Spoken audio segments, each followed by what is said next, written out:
한번 서로 인사하십시다. 예수님의 이름으로 사랑합니다. 예수님의 이름으로 사랑합니다. 우리 한번 더 합시다. 예수님의 이름으로 사랑합니다. 예.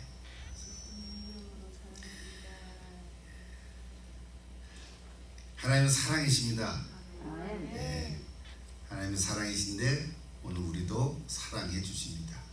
그래서 우리가 서로 사랑할 수 있습니다. 근데 또한 하나님은 공의로우십니다. 그러면 조금 찔리죠? 사랑이시다 하면은 좋은데 공의로우시다 하니까 아이고 그런 생각이 듭니다. 근데 사실은 하나님의 그 큰 사랑 안에 공의가 들어있다고 볼 수 있습니다. 아까 고린도서 13장 얘기했지만 사랑은 오래 참고 시작하지만 그 사이에 의롭고 그렇죠? 진리와 함께 그게 사랑이시거든요. 그러니까 하나님이 공의로우시다고 하는 것은 하나님 안에 그 어떤 작은 죄라도 허락할 수가 없다는 사실입니다. 우리가 생각하는 큰 죄는 이거 내가 잘못했구나 하고 우리도 생각하지만 작은 죄는 이까짓 거야 뭐 하는 생각을 우리는 하지만 하나님께서는 아주 작은 죄도 허락할 수가 없다는 사실입니다. 그것이 하나님의 공의로우신 거예요. 하나님은 거룩하시기 때문에 그렇습니다. 우리 성경에 있다가 사랑은 허다한 죄를 덮는다 이런 구절도 우리가 좋아해요. 그죠? 아이고 사랑은 허다한 죄를 덮는다. 그런데 허다한 죄를 덮으시지만 오히려 그냥 봐주는 것이 아니라 오히려 죄를 사해 주시는 것입니다. 그 말을 이해하시죠? 죄를 덮어준다 해서 괜찮다라는 게 아니라 그냥 봐주는 것이 아니라 용서해 주신다. 그래서 죄에 대하여 공의를 행하는 것이 사실은 진짜 사랑입니다. 우리는 다 부모로서 자녀를 키우다가 자녀가 잘못한 일이 있을 때 어떻게 해요? 그래 잘한다 그럽니까? 안 그렇죠. 네놈 뭐 이러지 않습니까? 다시는 그러면 안 돼. 용서해 주시지만 공의로 다스리잖아요. 그게 사랑이죠. 우리는 부모로서 자녀들을 키우면서 이런 것을 느끼지만 똑같이 더 크지요. 사실은 하나님도 사랑이시지만 우리를 죄를 다스리십니다. 그것이 공의로우신 겁니다. 오늘 속죄제 네 번째인데요. 번제, 소제, 화목제. 그래서 오늘 속죄제인데 이 속죄제의 핵심은 부지 중에 이 단어에 있습니다. 부지 중에. 여러분 부지 중이라는 게 뭐예요? 모르는 상태에서 의도적이지 않았다 이거죠. 일부러 그런 게 아니라 이 말이죠. 모르고 뭐 이런 뜻이에요. 그러니까 의도적이지 않은 거. 어떤 행위를 했는데 내가 죄인 줄 모르는 거예요. 근데 나중에 알아보니까 이거 잘못된 거구나 하고 깨달았을 때 그럴 때 그냥 지나가지 말고 하나님께 속죄제를 드리라는 거예요. 이것이 오늘 핵심이에요. 사실은 레위기서에 굉장히 길게 나와 있지만 그게 핵심이에요. 누구든지 스스로 깨달았든지 또는 누구가 알려줘서 알게 됐다든지 어떻게 됐든지 그것이 허물인 줄을 나중에 알게 되면 그것을 그냥 가지 말고 사함받기 위해서 예물을 드리고 용서함을 받으라 그 얘기입니다. 그러니까 한 가지 더 속죄제는요 모든 잘못한 것을 위해서 사해주는 제사가 아닌 거예요. 뭐 의도적으로 내가 죄를 지었거나 일부러 알고도 죄를 지었다면 그건 속죄제로 드려서 해결될 일이 아닌 거예요. 그건 속죄제가 해당되는 게 아니라 그건 형벌을 받아야 되는 일이에요. 형벌을 받아야 되는 일이에요. 이게 성경 하나 인용하면서 시작하시죠. 민수기 15장에 보니까 저런 구절이 있어요. 본토인이 이스라엘 백성이죠. 본토인이나 타국이든지 고의로죠. 고의로 무엇을 범하면 누구나 여호와를 비방하는 자니 그의 백성 중에서 끊어질 것이라. 그런 사람은 여호와의 말씀을 멸시하고 그의 명령을 파괴하였은즉 그의 죄악이 자기에게로 돌아가서 온전히 끊어지리라. 이 끊어진다는 말은 어떤 의미일까요? 공동체에서 추방시키라. 너 이스라엘 백성 안에서는 살 자격이 없어. 저 밖에 나가서 살아. 이방인종한테 가서 살아. 뭐 그런 의미인 거죠. 요즘 우리로 얘기하면 그 잘 안 맞는 거죠. 그러나 하나님께서는 저 말이 얼마나 좀 강한지, 공동체에서 끊어지리라 굉장한 거죠. 오늘 레위기에 나타난 속죄제는 그래서 참 분량이 꽤 됩니다. 아까 얘기해서 4장 전체고 5장 13절까지 있고요. 그 다음에 추가 규정으로는 또 6장 24절부터 30절에 나옵니다. 자, 이 본문을 다 읽고 해석할 만한 시간적인 여유가 없으니까 오늘은 좀 전체적으로 묶어서 한 3가지만 좀 중요한 핵심되는 부분만 같이 좀 살펴보면서 그것이 오늘 우리에게는 어떤 의미가 있는지, 또 영적 교훈은 뭔지 그것을 좀 살펴보면서 저 은혜가 되기를 이렇게 원합니다. 다른 제사들과 마찬가지죠. 그래서 오늘 그러면 단순히 지식을 우리가 얻기 위해서 공부하는 거 아니니까 오늘 말씀 속에 좀 은혜가 있기를 기도합니다. 첫째는 아까 얘기처럼 속죄제는 부지 중에 지은 죄를 속하기 위한 것이에요. 저 부지 중에라는 단어를 뭐 여러 가지로 번역하고 있는데요.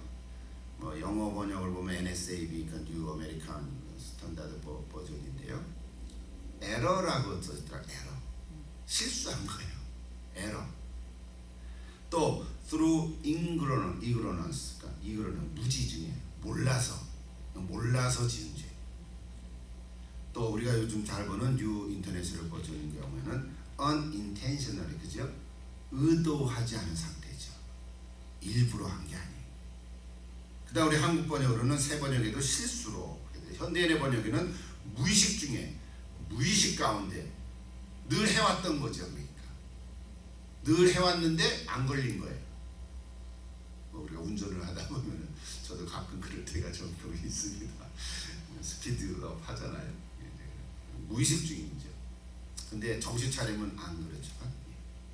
또 우리 메시지 성경을 보니까 뜻하지 않게, 이런 단어를 써요. 뜻하지 않게. 이것도 굉장히 의미 있는 번역이라고 봐요.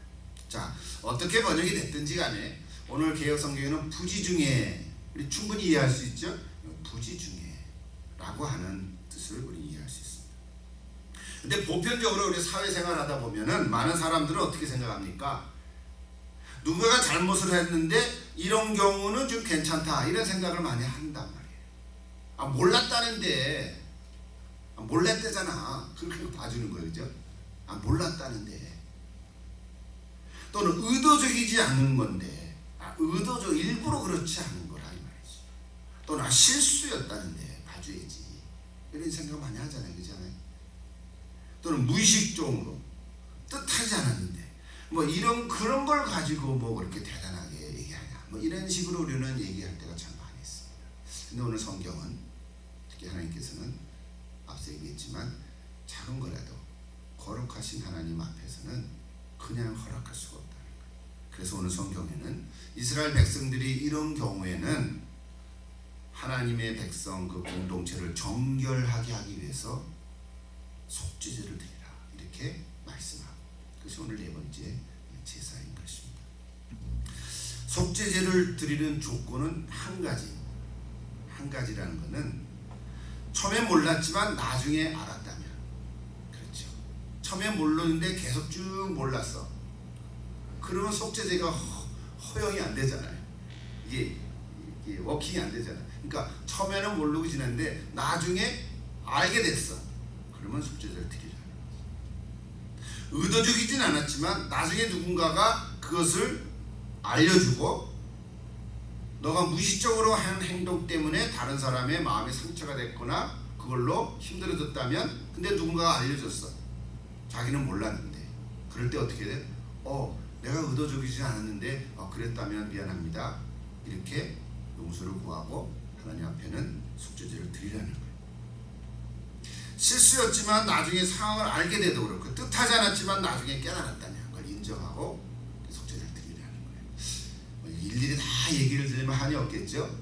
아마 이렇게 얘기하면 여러분 가운데도 우리 일상생활 속에도 아마 한두 가지는 다 있을 거라고 생각을 해요. 그거 갖고 뭐 죽고 사는 문제는 아닐 수 있지요. 그럼에도 불구하고 오늘 우리가 속죄라고 하는 이 내용이 말씀을 통해서 그럴 수도 있겠구나. 내가 그랬구나.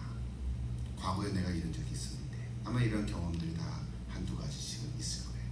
그래서 그런 거를 생각해 보면서 오늘 이 말씀을 좀 같이 보자. 조금 더 이게 부지 중에 이제 이거는 제가 설명을 드릴게요. 4장에 쭉 나오는 얘기인데요.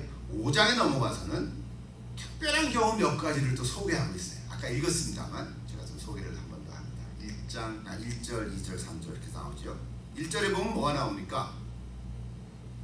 저주하는 소리를 듣고도 증인이 되어 그가 본 것이나 알고 있는 것을 알리지 아니하면, 우리 지난 몇 주 전에 우리 성경 공부할 때 이거를 한번 했었는데 이것도 제가 되네요. 그때 우리 목사님들 같이 얘기 나눈 적이 있어요. 그렇죠? 저주하는 소리를 듣고도 증인이 되어 본 것이나 알고 있는 것을 알리지 아니하면, 내가 옆에서 분명히 봤는데 혹시 내가 해가 될까봐 알리지 않는 거예요. 요즘 우리 현대형으로 하면 뭘까요? 신고죄라고 생각할 수 있죠. 여기 미국에 사니까 신고죄가 아주 투철해요. 그죠?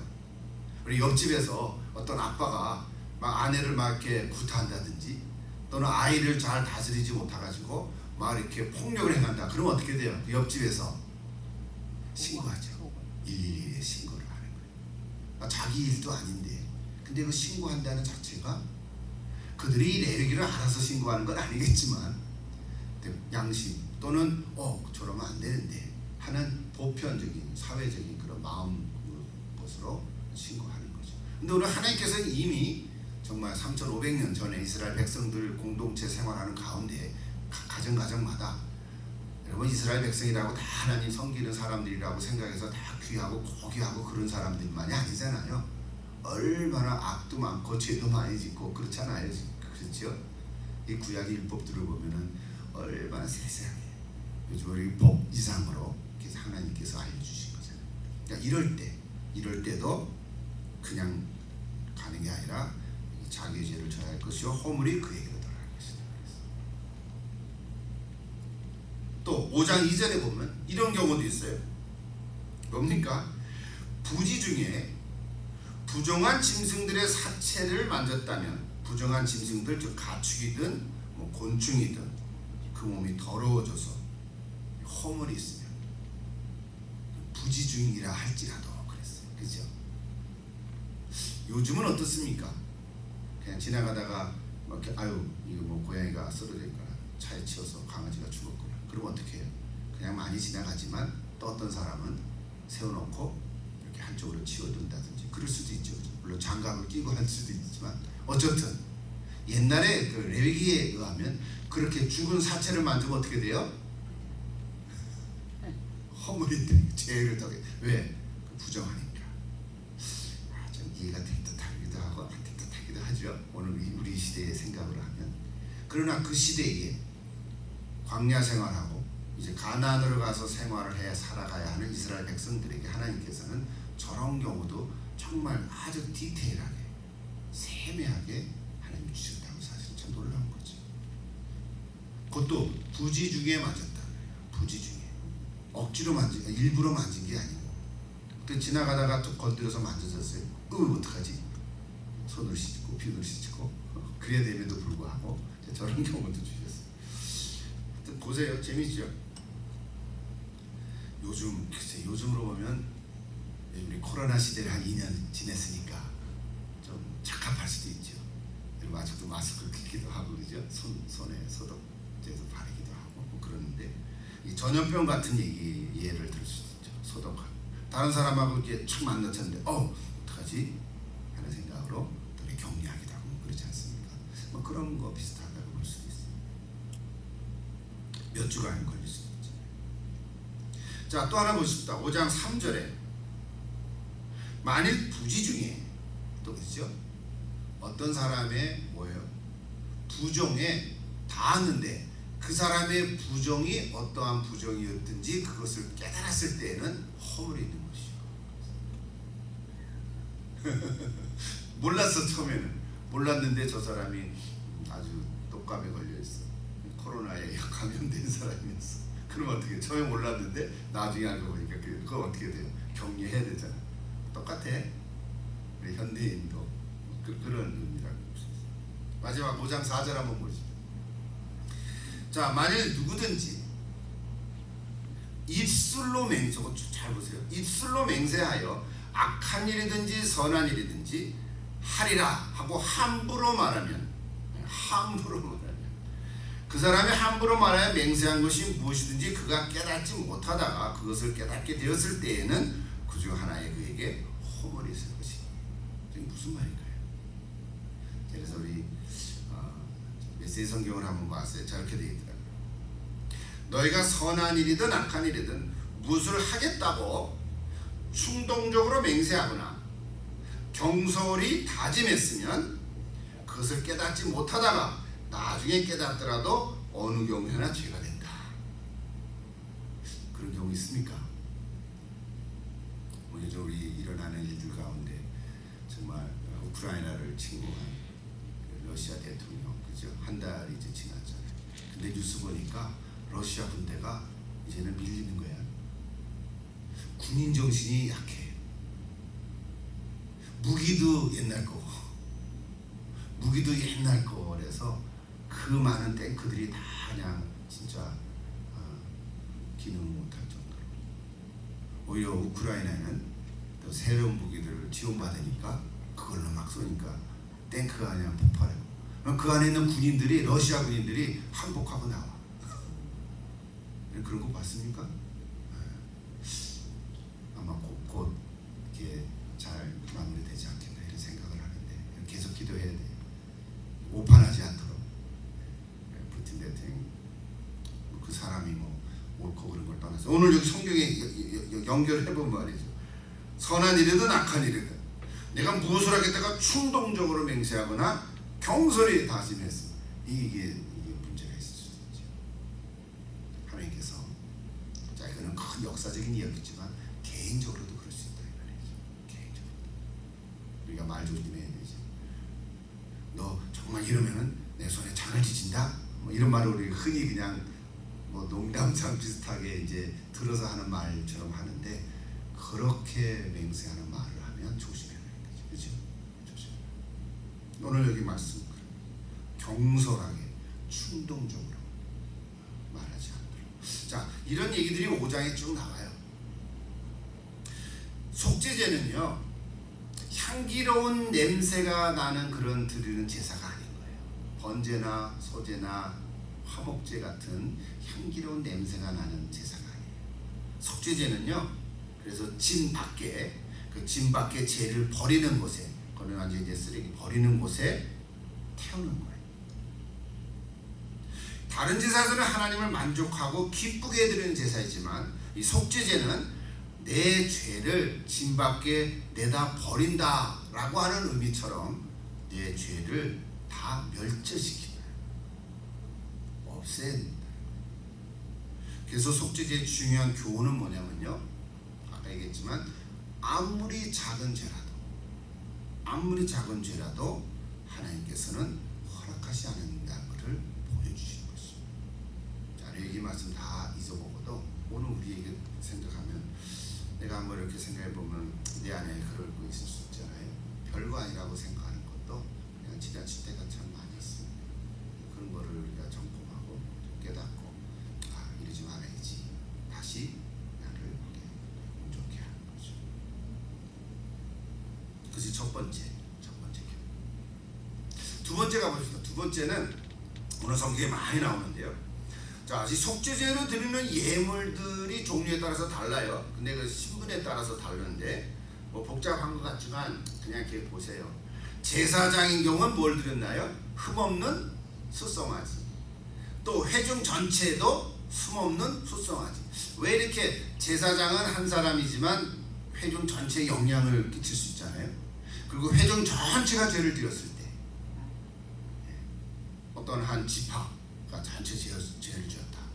뭐 이랬을 때 여러분 교회도 전체적으로 죄를 지을 수도 있단 말이에요. 어떤 처음에는 작기 시작했지만 그럴 경우 이런 경우들이죠. 그럴 게 뭐예요? 흠없는 숫송아지로 드리라. 그 다음에 족장은 지파들의 족장이죠. 이게 통치자들이죠. 리더들인데 이럴 경우에는 수염소로 드리라. 그리고 평민은 한 사람, 회중 가운데 한 사람인 경우에는 암염소나 어린 양으로 드리라. 근데 형편이 안 될 경우에는 우리가 알대로 산비둘기 둘 혹은 집비둘기 새끼 둘. 그나마 그것도 어려운 극빈자라면 뭘 하라 그랬죠? 고운 가루, 에바 10분의 1 가루를 드려라. 10분의 1이라는 게 요즘 용어는 2.2리터라 그래요. 여러분 물 생수 한 병이 500ml니까 그 두 개면은 1리터잖아요. 그거 두 개, 두 병, 4병 정도죠. 그러니까 뭐 밀가루 작은 한 포대 정도. 자, 이런 것들을 우리가 다 얘기할 의미라는 게 없고 우리가 뭐 소송아지, 염소, 양 이렇게 드리는 게 아니잖아요. 저걸 왜 하나님이 이렇게 주셨을까? 근데 저 짐승들을 보세요. 다 뭐예요? 집에서 기르는 가축들이에요. 맹수들이 아니죠. 야생동물이 아니에요. 사냥해서 잡아오는 게 아니에요. 물론 노루도 좀 야생동물 아니 좀 뭐죠? 그 강한 동물들은 아니죠. 그래도 사냥해서 잡아오라는 게 아닌 거예요. 무슨 말이에요? 지금 이스라엘 백성들이 자기 살면서 가까운 곳에서 쉽게 구할 수 있는 것을 드려라 이 말이에요. 제사장이나 온 회중이 죄를 지었을 때는 송아지를 드리지만 송아지 한 마리를 드리지만 가난한 사람은 비둘기라도 비둘기 늘 집비둘기 있단 말이죠. 그것도 없는 사람은 가루라도 드리라는 거예요. 쉽게 얘기하면 멀리 가서 찾으라는 게 아니라 지금 내가 할 수 바로 옆에 늘 손쉽게 손 가까운 데 있는 것으로 하나님께 드리라. 그런 의미가 있는 거예요. 그런 의미. 여러분 어떠한 옆에 있는 이웃이 내가 양을 한 마리 드렸는데 나는 그 형편이 안 되는데도 나도 양을 한 마리 드릴 필요는 없다 이 말이죠. 비둘기 드리면 되죠. 또 반대로 내가 부유한 사람인데 비둘기를 한 마리 드리면 그것도 안 된다는 거죠. 이게 하나님은 그 하나하나를 이렇게 보면 우리가 지식으로만 저렇게 보려고 그러지 마시고 저 의미를 이렇게 볼 때 하나님 얼마나 이렇게 배려하시는지. 특별히 더 놀라운 거 있잖아요. 비둘기 드리기에도 벅찬 극빈자에게는 가루로 드리라는 거예요. 근데 여기서 이제 질문이 생기죠. 속죄제는 피를 드려야 피를 흘려야 되는데 곡식은 피가 안 나는데 특별한 예외 규정이 있는 거예요. 물론 거기에 이제 다 함께 해서 불로 태우라, 곡식도 불로 태우라고 그렇게 규정은 되어 있는데요. 곡식이라도 드려라. 그래서 이게 정리된 하나의 놀라운 영적 교훈이 있습니다.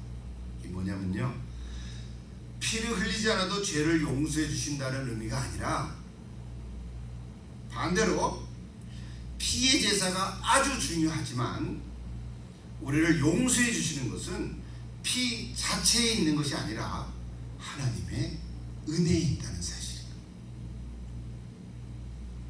여러분 문장을 한번 다시 할까요? 용서의 본질은 한번 따라해보세요. 여러분 마음에 새기는 거. 용서의 본질은 피에 있지 않고 하나님의 은혜에 있다. 맞습니까? 네. 정말 피 자체에 정말 하나님의 용서의 은혜가 있다면요, 아무 피나 흘리면 되는 거 아니에요. 그게 아니라는 거죠.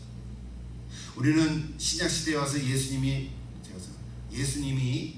십자가에서 흘리신 피가 있는데, 그리고 우리 십자가의 보혈, 십자가 피, 십자가를 우리가 막 이렇게 은혜를 받잖아요.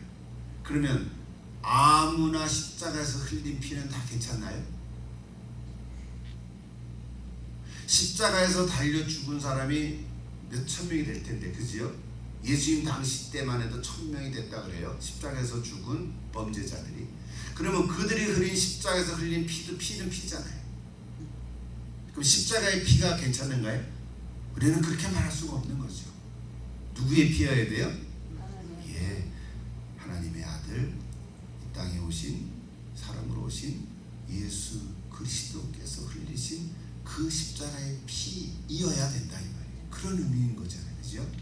근데 십자가의 피 이렇게만 얘기하니까 아무 십자가만 되는 게 아니에요. 아무나 흘린 십자가의 피가 되는 게 아니고 예수님의 피여야 된다. 이해하시죠? 네. 그러니까 용서의 본질은 피 자체에 있다라고 말하는 것보다는 그렇다고 피의 제사를 무시한다는 의미가 아니라 하나님의 은혜에 있는 것이다. 꼭 기억하시면 좋겠어요. 아무리 피를 많이 흘리는 제물이라도 그 자체가 용서의 능력이 있는 것은 아니라는 거예요. 피 자체가 아니라 하나님입니다. 자, 마지막으로 오늘 우리 속죄제 너무 큼직한 것만 해서 뛰어넘어왔는데 세세한 건 이런 성경을 읽어보시고 마지막 교훈은 뭐냐면요, 저거예요. 그 피를 어떻게 다루고 있는가. 오늘 성경에 보면 특별히 3가지 과정에 나와요. 첫째가 어디에 뿌린다, 뿌리다, 또 바르다, 그 다음에 쏟는다. 3 단어가 나옵니다. 자, 뭐 제사장이 송아지를 드렸든 양을 드렸든 비둘기를 드렸든, 그렇죠? 그 피를 흘렸는데 그 피를 어떻게 하는가에 따라서 오늘 우리에게 주시는 놀라운 영적 교훈들이 있습니다. 자, 저기 보세요. 조금씩 다르죠? 자, 제사장이나 온 회중의 경우에는 뭐 레위기 4장 6절 이렇게 나오는데, 또 족장이나 평민의 경우에도 나오고요. 제사장이나 회중의 경우에는요, 거기 보세요. 휘장에 7번 뿌리라 그렇게 돼 있어요. 휘장인 게 뭐죠? 성소와 지성소 사이에 이렇게 막아놓은 천이잖아요. 그걸 휘장이라 그래요. 그러니까 휘장에 7번 뿌리는 거예요. 누구에게만? 제사장이나 온 회중이 죄를 지었을 경우에. 족장이나 평민의 경우에는 휘장에 뿌리라는 기록이 없어요.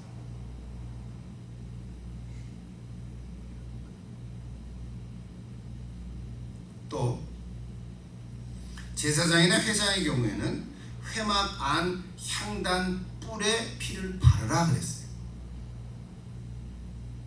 족장이나 평민의 경우에도 그 피를 손가락으로 찍어가지고 번제단 뿔에 바르라 그렇게 돼 있어요. 그리고 맨 마지막에는 누구든지 어떤 경우에 다 드리는 그 피를 다 나머지는 다 모아서 어디다가 버리라 그랬어요? 번제단 아래 쏟아버리라. 저게 뭐가 도대체? 그래서 뭐 어쨌다는 거예요, 우리가. 자, 저런 걸 하나 이제 그냥 상식적으로 이해를 하시고요. 자, 어떤 의미가 있는지 마지막으로 한번 좀 생각해 보시다. 자, 첫째로 휘장에 7번 뿌리라. 이거는 제사장과 온 회중이 속죄제를 드릴 때 저렇게 하라는 거예요. 여러분, 휘장에 피를 뿌리라고 하는 것은 어떤 의미냐면 지성소와 성소를 나누는 그 천막에 뿌리라는 거잖아요. 그러니까 지성소와 연결되어 있는 거예요. 다시 말하면 구약 성경에는 이 지성소 너머에는 누구만 들어가요? 예, 제사장만 들어갈 수 있잖아요. 아무나 못 들어가잖아요. 근데 신약에 와서는 어떻게 됐죠? 예수님이 십자가에서 돌아가시면서 그 휘장이 위에서부터 아래까지 다 찢었다 그러죠. 우리는 이거 너무 잘 알아요. 그래서 누구든지 이제는 지성소 안으로 들어갈 수 있죠. 오늘 저와 여러분도 지성소 안에 들어갈 수가 있어요. 누구를 매개로 중간에 누가 아무도 없어요. 목사가 중간에 있는 게 아니잖아요. 확실하죠? 휘장이 위에서 아래로 찢어졌다는 것은 우리 복음서에 나오는 놀라운 사건인 거예요. 이제는 구약에 사실 오늘 우리가 레위기를 보지만 레위기에서 나오는 이 휘장에 피를 7번 뿌려라 이렇게. 그런데 여러분 로마 캐톨릭 미사에 가보면 그런 것들 비슷한 거를 해요. 피를 하지만 않지만, 그렇죠? 물, 성수라 그래가지고 거룩한 물을 이렇게 담아가지고 뿌린다고 이렇게 그 이제 흉내 내는 거죠. 하나의 상징이지, 예식이죠. 근데 오늘 우리는 예수님이 휘장을 다 찢어졌기 때문에 이제는 제사장만 들어갈 수가 있는 게 아니에요. 누구든지 예수를 그리스도로 믿는 사람은 누구든지 지성소 안으로 들어가서 내가 하나님과 개인적으로 만날 수 있다. 아멘. 이게 복음인 거예요. 이제 우리 성경 구절로 알기는 아는데 실제로 나의 신앙생활 속에서, 실제로 나의 삶 속에서 정말 내가 하나님 앞에 나와가지고 내가 제사장같이, 베드로는 뭐 왕같은 제사장이라고 그랬잖아요. 그것도 알고 있잖아요.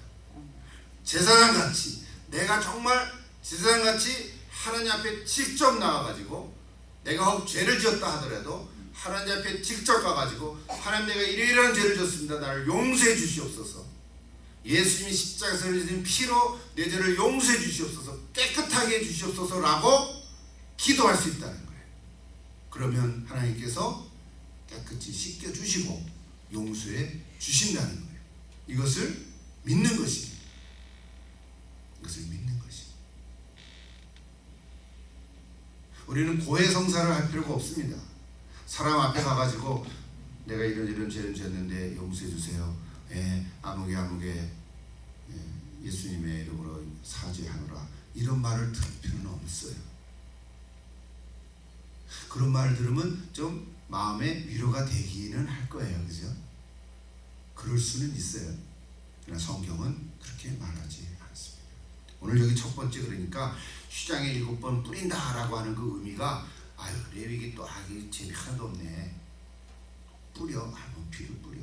피가 어디 있는데, 이렇게 생각하면 하나도 의미가 없는 건데, 휘장에 피를 7번 뿌리라고 하는 경우에 그 교훈은 오늘 예수님의 십자가에서 살려 돌아가신 것으로 말미암아 휘장이 이제 찢어졌다고 하는 것.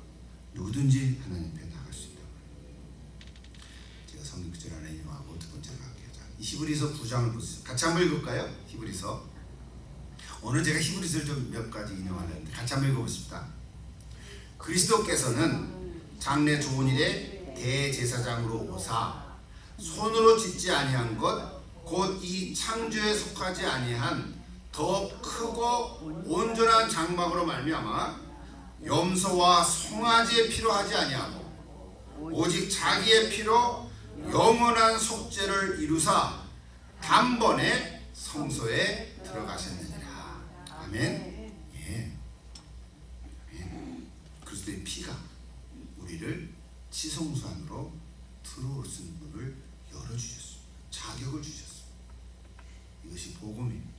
구원의 복음입니다. 잘 알지요? 그래서 그 후로 이 구원의 복음을 받은 사람은 이제 하나님의 말씀이 읽을 때 깨달아지고요. 누가 가르쳐 주지 않아도 깨달아지고요. 또 모르는 건 물어볼 수 있고, 책을 통해서도 깨달아질 수 있고, 또 아니면 같이 성경 공부를 할 수도 있고요. 말씀이 이제는 깨달아지기 시작해요. 그리고 하나님의 말씀으로 살아가기 시작해요. 이게 시작이죠. 구원의 시작. 이것이 바로 휘장에 피를 뿌리는 첫 번째 그 단계의 의미입니다. 놀랍죠? 이미 알고는 있지만. 두 번째 보시죠. 두 번째는 어디 바르라 그랬어요. 바르라. 근데 어디에 바르라고요? 회막 안 금 향단의 뿔에 피를 바르라 그랬어요. 향단, 그림을 사진을 쓰고 있는데요. 그 뿔에 피를 이렇게 바르라. 여러분, 향단이라는 건 뭐냐면요, 향단에는 24시간 향을 피워야 돼요. 정말 그게 우리가 그냥 보통 이렇게 그러시죠. 향단에다가 향을 늘 피워놓습니다. 우리 의미적으로 향은 뭐를 얘기한다 그랬죠? 이미 지난번 얘기했죠. 향은 기도지요. 우리 성도들의 기도라 그랬어요. 향은 기도를 의미해요. 그래서 여기서 받는 우리가 교훈은 뭐냐면요, 기도를 막는 것은 뭘까요? 죄지요. 내가 죄를 지으면 기도가 잘 안 되잖아요. 기도하려고 할 때 뭔가 껄끄럽죠. 그죠? 본인이 알잖아요. 그러니까 기도를 많은 건 죄예요. 그래서 죄를 용서를 받은 사람은 자꾸 기도하고 싶어져요. 기도하면 하나님과 점점 가까워지죠. 대화를 할 수 있고 내가 기도할 때 말씀으로 또 깨닫게 해주시고 그러는 거예요. 그래서 여기 향단의 뿔에 피를 바른다라고 하는 말은 기도를 상징하는 건데 하나님과의 교제를 유지해 간다는 의미가 있는 거예요. 여러분 하나님과 교제하기 위해서 잘 보세요.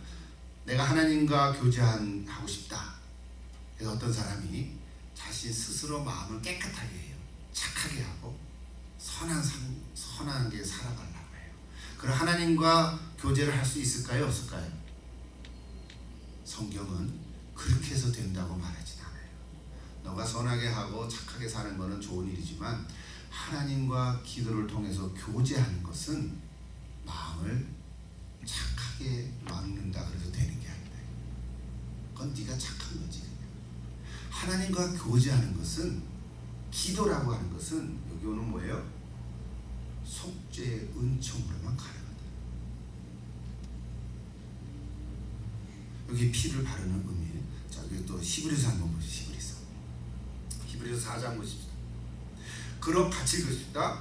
그러므로 우리에게 큰 대제사장이 계시니 승천하신 이고 하나님의 아들 예수시라. 우리가 믿는 도리를 굳게 잡을지어다. 우리에게 있는 대제사장은 우리의 연약함을 동정하지 못하실 리가 아니요 모든 일에 우리가 똑같이 시험을 받으신 이로되 죄는 없으시니라. 그러므로 우리가 긍휼하심을 받고 때를 따라 돕는 은혜를 얻기 위하여 은혜의 보좌 앞에 담대히 나아갈 것이다. 예, 우리가 은혜의 보좌 앞에 나갈 수 있는 그 자격은 예수님을 믿음으로 우리에게 은혜를 주셨기 때문에 가능한 거예요. 내가 착해서가 아니라. 그렇죠? 내가 착하다고 하나님과 관계를 하나님 앞에 나아갈 수 있는 건 아닌 거예요. 오늘 이 히브리서 말씀 그렇습니다. 내가 마음을 깨끗하게 한다고 해서 되는 게 아니라 예수 그리스도의 피의 속죄의 은총으로만 가능하다. 또 하나가 더 나와요. 요거는 제사장과 온 회중의 경우고 족장과 평민은 어디에 바르냐면요 번제단 뿔에 바르요. 아까는 금향단 뿔에 피를 발랐는데 족장과 평민은 번제단 뿔에 발랐어요. 번제단 뿔에 발랐다는 의미는 또 뭐냐면요 이런 의미예요. 번제단 뿔은 우리를 유혹하고 무너뜨리려고 하는 이 악한 자, 즉 사탄과 악한 영으로부터 우리를 지켜주시고 보호해주신다는 거예요. 뿔이라고 하는 게 권세, 권력 이런 의미가 있는 거예요. 우리를 보호해주시는 거예요. 피는 심판과 죽음을 해결하고 구원해 주실 뿐만 아니라 우리를 하나님의 자녀가 된 것을 확신하게 해주세요. 그걸 두 말을 한 가지 말로 얘기하면 우리의 위치와 신분 이렇게 얘기할 수 있어요. 우리의 위치는 어디에 있냐면 우리 위치는 구원을 받았다는 사실이에요. 우리 신약성경으로 얘기하면 바울의 표현으로 얘기하면 우리의 시민권은 어디에 있어요? 우리는 미국 시민이고 한국 시민일 수 있어도 우리의 영적인 시민권은 어디에 있어요? 하나님 나라에 있잖아요. 그것이 우리의 위치예요. 위치. 말로 했지만 그게 분명한 거예요. 여기 번제단 뿔에 바랐다. 뿔이라고 하는 것은 권세, 권력을 얘기하는 건데 우리가 거기에 속해 있다는 거예요. 우리는 우리의 위치가 하나님의 나라에 속해 있다는 거예요. 또 한 가지는 신분은 뭐냐면 하나님의 자녀인 거예요. 하나님의 아들, 딸이라는 거예요. 자, 그러니까 사실은 우리 레위기서를 보면서 해석하고 교훈을 하면 이미 우리가 다 아는 신약적인 얘기들이에요. 근데 오늘 레위기를 통해서 이스라엘 백성들에게 주신 제사들을 통해서 우리에게 받는 교훈들은 이것들인데 확인하는 거예요. 내 자신을 점검해가는 거예요. 성경 구절 하나 더 얘기해서 저거에 대한 요한복음인데 같이 한번 읽을까요? 10장 28절 내가 그들에게 영생을 주노니 영원히 멸망하지 아니할 것이요 또 그들을 내 손에서 빼앗을 자가 없느니라.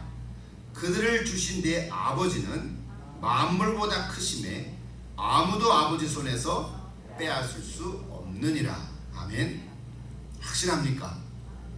요한복음 보면 은혜가 되는데 레위기 보면은 재미없어요. 그죠? 영생은 아무도 빼앗길 수 없다는 거예요. 아멘.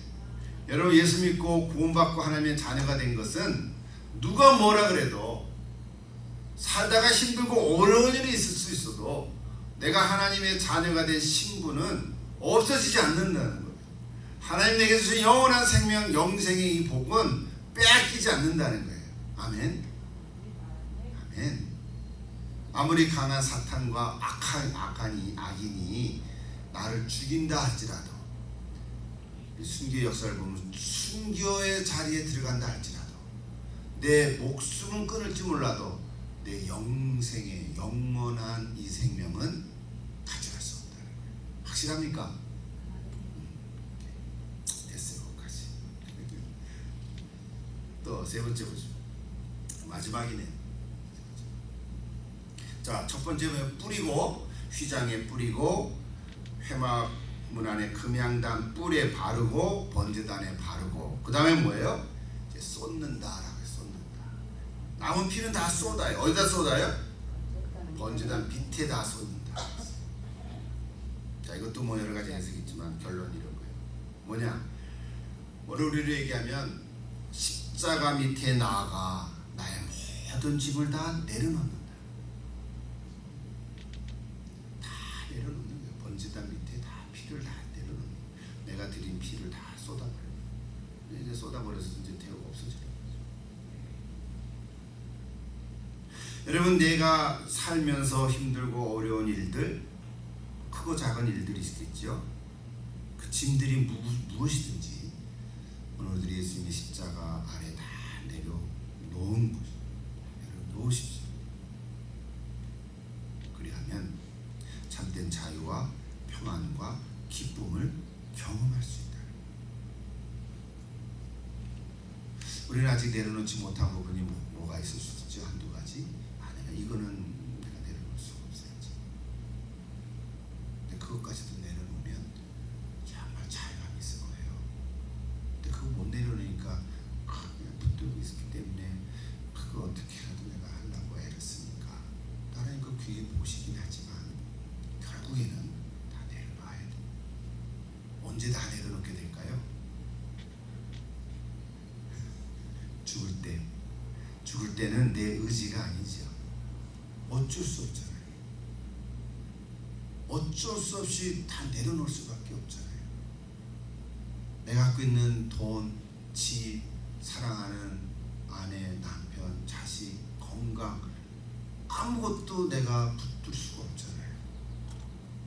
그러니까 거기까지 가기 전에 죽음까지 가기 전에 죽음은 다 내려놓을 수밖에 없으니까 그거는 뭔가 초이스가 없는 거니까. 근데 내가 살아있을 때 내가 아직 의지가 있을 때 하나님 앞에 내려놓으면 다 끝장날 것 같은데 사실은 끝장이 아니라 어떻게 될까요? 놀라운 평안과 기쁨과 만족이 이루어진다는 거예요. 해보세요. 해본 만큼 누릴 수 있을 것입니다. 해본 만큼. 요만큼 해보면 자유가 생길 거예요. 또 그만큼 해보면 또 자유가 생길 거예요. 여러분 그러면 남은 생애가 점점 참 자유와 기쁨과 평안으로 살아갈 수 있을 거예요. 그리고 마지막에 내가 이 세상을 떠날 때는 다 내려놨으니까 마지막에 아직도 내려놓지 못한 이 숨 붙은 거 그것까지도 다 내려놓으면 진짜 기쁨으로 하나님 앞에 갈 수 있겠죠. 근데 계속 붙어 있다가 마지막에 죽는 순간까지 한꺼번에 다 내려놓으니까 어떻게 돼요? 억울하고 속상하고 후회가 되고 막 그냥 힘든 거예요. 그렇게 되지 않기를 바랍니다. 오늘 여기 그냥 해석을 하고 교훈만 얘기해서 그렇습니다만 마지막 히브리서 저거 읽고 마치도록 하겠습니다. 제가 오늘 히브리서 말씀을 많이 인용했는데 여러분 히브리서는 구약의 레위기다 이렇게 얘기를 하죠. 그래서 여러분 이번 사순절 기간 동안 혹 시간을 따로 내서 히브리서 13장밖에 안 되니까 한번 히브리서를 다시 한번 쭉 한번 읽어보십시오. 큰 은혜가 될 줄 믿습니다. 자, 마지막으로 한번 같이 적어 읽어보십시다. 히브리서 10장 19절입니다. 그러므로 형제들아 우리가 예수의 피로 힘입어 성소에 들어갈 담력을 얻었나니 확실하죠? 아멘. 그 길은 우리를 위하여 휘장 가운데로 열어놓으신 새로운 살 길이요 휘장은 곧 그의 육체니라. 또 하나님의 집 다스리는 큰 제사장이 계시네 우리가 마음의 뿌림을 받아 악한 양심으로부터 벗어나고 몸은 맑은 물로 씻음을 받았으니 참 마음과 온전한 믿음으로 하나님께 나아가자. 아멘. 저 히브리서 10장의 그 몇 절 안 되는 구절이요 오늘 레위기 얘기한 그 속죄제의 내용을 다 포함하고 있죠. 그죠? 다는 아니지만 자 마지막 한 절 더 있습니다. 23절 또 약속하신 이는 미쁘시니 우리가 믿는 도리의 소망을 움직이지 말며 굳게 잡고 서로 돌아보아 사랑과 선행을 격려하며 모이기를 피하는 어떤 사람들의 습관과 같이 하지 말고 오직 권하여 그날이 가까움을 볼수록 더욱 그리하자. 아멘. 자 이것은 우리의 남아있는 삶에 대한 소망을 얘기해 주죠. 권사님 기도할 때마다 늘 모이기를 피하는 사람 같이 하지 말고 가까이 오물 주님 가까이 오물 볼수록 그리하자. 이제 그런 구절로 기도할 때 제가 생각이 나는데 바로 저 구절이 저기 있는 거예요. 히브리서 10장에 앞으로 우리의 삶이 이렇게 되기를 다시 한번 간절히 축복하고 기도합니다. 제가 던지는 질문이 하나 있습니다. 4가지 질문. 여러분이 오늘 다 예수 믿고 구원받은 사람, 저도 그렇고 여러분도 그렇고 사순절을 지나면서 이제 또 십자가를 더 묵상하게 될 텐데 십자가에 흘리신 예수님의 피, 그 피의 효력이 어디까지인가? 첫 번째, 나는 죄사함을 받고 구원을 얻었습니까?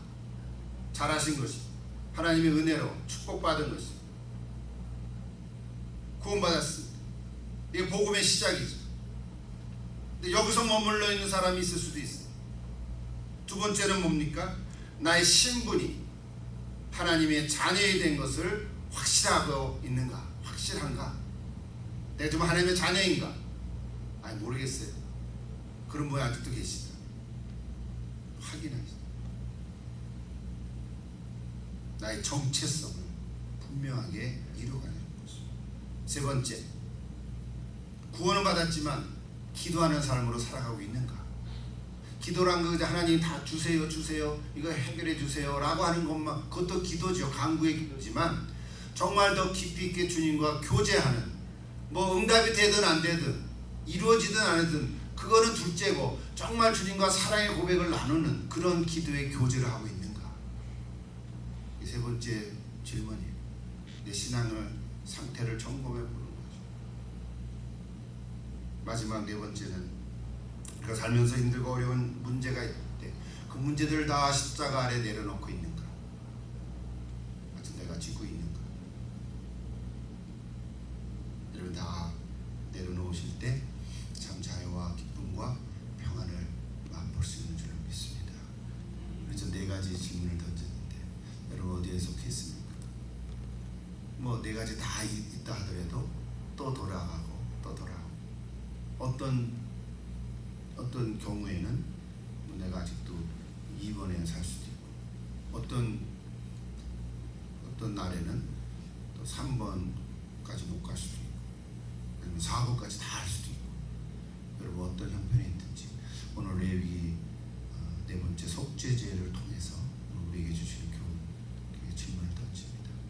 오늘 앞으로 또 한 주간 우리 사순절을 보내면서 내 신앙의 삶의 단계를 더 성숙하게 계속해서 이루어갈 수 있기를 다시 한번 간절히 축복하고 기도합니다. 기도하겠습니다. 하나님 아버지, 우리 잘 알고 있습니다. 날 대신해서 십자가 지신 예수님, 그것을 흘리신 보혈의 은혜로 우리의 죄를 다 속해 주심을 믿고 감사를 드립니다. 그래서 이제 우리는 나의 연약함을 벗고 그 보혈을 힘입어서 다시금 겸손히 주님 앞에 나아가는, 십자가로 나아가는 저를 될 수 있도록 역사하여 주시옵소서. 구원받고 하나님의 자녀가 됨을 감사합니다. 기도하며 더 깊은 주님과 교제하게 하시고 십자가 앞에 내 모든 문제들, 힘들고 어려운 것, 적은 거라도 다 내려놓을 때 참된 자유와 평과 기쁨을 누릴 수 있는 줄로 믿사오니 아버지 하나님 우리에게 이런 은총을 더하여 주옵소서. 예수님 이름으로 기도하옵나이다. 아멘.